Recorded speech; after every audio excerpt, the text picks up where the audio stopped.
Welcome everyone to my review of the RTX 5070. I have the Founders Edition version from Nvidia here. I'm going to start out with some good news and some bad news. The good news is I didn't encounter any major problems, so I have full benchmark numbers to share with you guys today.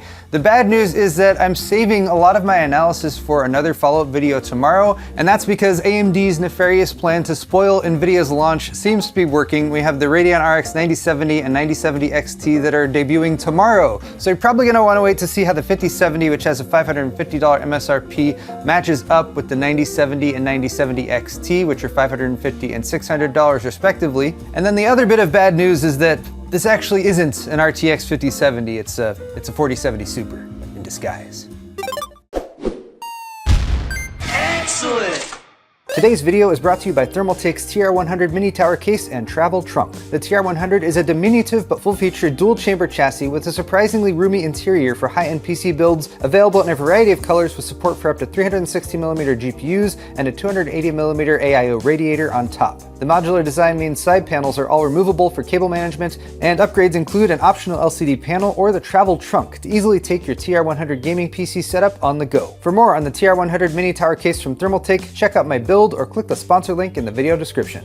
But yeah, that pretty much sums it up. According to my testing, and I've also talked to several other reviewers who have been testing this card prior to launch, the 5070 is not equivalent to an RTX 5090 as Jensen stated at CES, with a big image on the screen behind him saying the same thing, which confused and misled a lot of people, and I'm going to try to correct some of those misunderstandings in this video. When you test pure rasterization performance on the RTX 5070, it aligns with the RTX 4070 Super, which you guys might recall launched just over a year ago in January 2024. It debuted for $600 and it replaced the 4070 non-Super, which prior to that had been $600, and they dropped the 4070 non-Super down to $500. Now in a vacuum and without any of the other stuff that had happened so far this year, you might say, a 5070 costing $50 less than the 4070 Super while performing about the same seems like at least slightly a move towards more performance per dollar, but then you have to take into account what AMD has waiting in the wings, because I think those cards might establish a new standard for what gamers are expecting in terms of performance per dollar at around the $550 to $600 price point. But I'm curious what you guys think about the value proposition of the 5070 at $550. If you have any comments, leave those in the comment section below,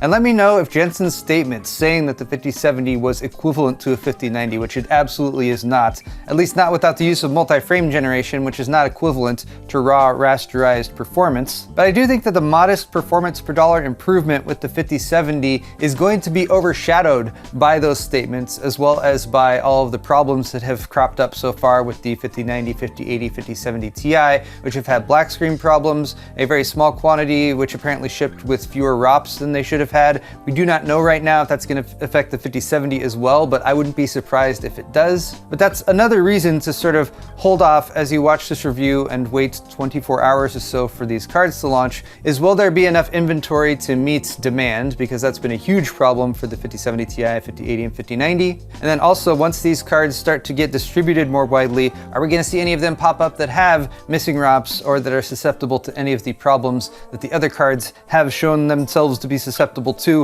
Most egregious would definitely be the potential for a melting 12v2x6 connector, which has had in very limited scenarios with the 50 series so far. But hopefully, since the 5070 is a 250 watt card versus the 600 watt or 575 watt RTX 5090, these cards won't have those problems. Although again, we're gonna have to wait and see. Taking a closer look at the Founders Edition card itself though, it is a nice, diminutive, sleek looking card. It is a true 2-slot card, which I appreciate. It's only 9.5 inches long, so it is a bit shorter than the 5080 and 5090 Founders Edition cards. It does maintain that 12v2x6 power connector, and it has a blow-through section on this side of the card, but not on both sides. So this card does not have the split PCB situation that the 5080 and 5090 do. Since the 5080 and 5090 actually have a separate piece for the PCI Express connector versus the actual PCB where the GPU is mounted, it's been speculated that that might be contributing to some of the black screen issues. So it might be that the 5070 being a more standard design with a single board might not be as susceptible to those issues, but that's just speculation on my part. I have not encountered any problems as I have run through my testing with this card.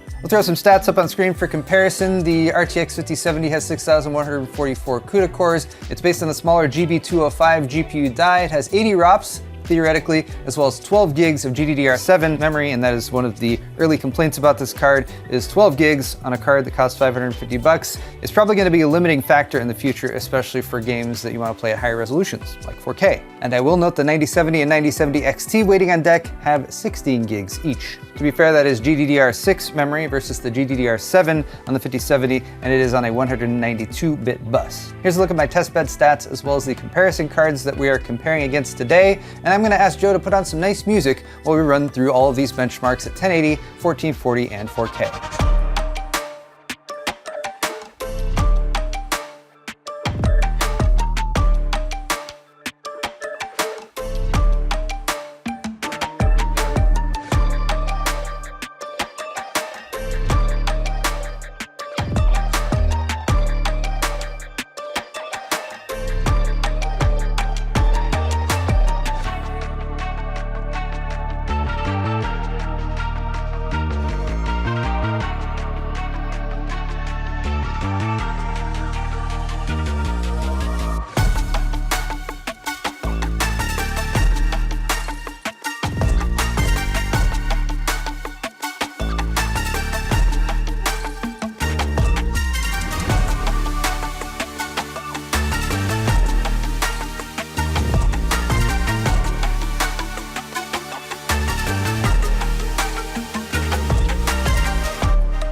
All right, those are the benchmarks for the RTX 5070. Did you notice it like getting right up there with the 4090? Did that happen?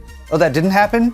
It was actually like half as fast and sometimes slower than the 4090? Wow, I bet Jensen's embarrassed. Let's take a look at some cumulative comparison graphs. We're splitting these up by resolution starting at 4K, and I'm using the 4070 Super as the 0 point. So the percentages you see is the performance relative to the 4070 Super, and we can see the RTX 5070 is 1.8% faster than the 4070 Super in these tests. Compare that to the 4090, which we were told this was supposed to be equivalent to, which is at 190% relative performance. And gosh, even the 5090 Founders Edition getting all the way up to 242%. Of course, that card costs a ridiculously huge amount of money. Moving on to 1440, we can see a similar result. We're a little bit further ahead here at 2.4% faster for the 5070 versus the 4070 Super. Then finally moving to 1080, where we are a bit less CPU bound, so the numbers are a bit more similar from card to card. But here the 5070 Founders Edition actually managed a 3.3% win over the 4070 Super. And again, I feel like if context were removed here and promises had not been made and PC gamers hadn't become accustomed to a certain level of generational uplift when a new generation of graphics cards comes out, a 4070 Super level performance graphics card for $550 instead of $600 people would be like, oh, okay, that sounds okay. But more okay in terms of like a mid-tier refresh, not like a next generation launch with a brand new 5070 or anything like that. Even if you look at the 4070 Super's uplift compared to the 4070, it was about a 15% gap. Now the 5070 is also outperforming the 4070 by roughly the same amount, which again you might look at and be like, that seems somewhat reasonable. But we already had a 4070 Super that launched last year, Nvidia. We're looking for something that's a bit newer and fresher and provides us more value rather than just about the same. So looking at my cost per frame graph right here, we can see that Nvidia seemingly has improved things in terms of cost per frame with the 5070. That's assuming it's available at the $550 price. It, along with the 4070 Super and the 5070 Ti, are the only cards coming in at less than $1 per frame. However, we're looking at MSRP prices here, and we should all know by now that the RTX RTX 50 series MSRP pricing was just like a fantasy world and has not borne out in the real world at all. This is real world pricing for these cards, and this was me looking up the lowest possible price that I could get any of these GPUs for on PC Part Picker a day before launch. And this represents another part of Nvidia's strategy recently, which was to cut off production of the RTX 40 series several months before the 50 series launched, so that all of that stock dried up, and now the only GPUs available from the 40 series are also ridiculously overpriced. The best value on the Nvidia side was the $742 RTX 4070. We apparently have a $750 RX 7900 XT available right now, though again, wait for the 9000 series if you guys are actually considering buying something soon. But as you can see, that makes all the cost per frame values jump up by at least 50%, and that leaves the 5070 standing by itself because I left it at its MSRP, which I don't expect it to stay at. I just have no idea what this card is going to cost a day or 2 days or a week or two from now. I think the 5070, just like the 5070 Ti, if it's able to sell at its base MSRP, it is a somewhat reasonable value proposition from Nvidia, and that's taking into account Nvidia's recent history of not offering any reasonable value propositions at all. They seem to actually hate doing that whenever possible. But as you can hopefully tell, now that you've been able to take a look at some initial benchmark numbers, the 5070 is not necessarily a bad card right out of the gate. It might be bad because availability is bad and prices go up sky high. It might be bad because in 24 to 48 hours, there are other cards that will come out on the market that will make it look much worse by comparison. And it might be bad because based on the track record of the RTX 50 series launches so far, there have been quite a few snafus that have caused consumers a lot of headaches, whether they're just trying to buy a card or whether they were able to buy a card and now suddenly they're worried about melting connectors or any of the other various problems that have come up with the 50 series so far. But that is my launch day assessment of the RTX 50 series, and in case I haven't made it abundantly clear, I would like you guys to come back for a follow-up video that should be launching within the next 24 hours or so, where I'll be covering the new AMD Radeon cards, as well as going into a little bit more depth with stuff like frequencies and temperatures. But that's all the time I have for this video, you guys. If you enjoyed it, definitely hit the thumbs up button and check the description down below for links to my store, paulshardware.net, where you can buy yourself some merchandise to help support my channel, as well as some links to some other RTX 5070 reviews that I thought were well done, so you can get some alternative opinions on this card. But again, I'd say hold off for a day or so you can see the comparisons to the RX 9000 series when they come out too. Thanks again for watching this video, you guys, and we'll see you all in the next one.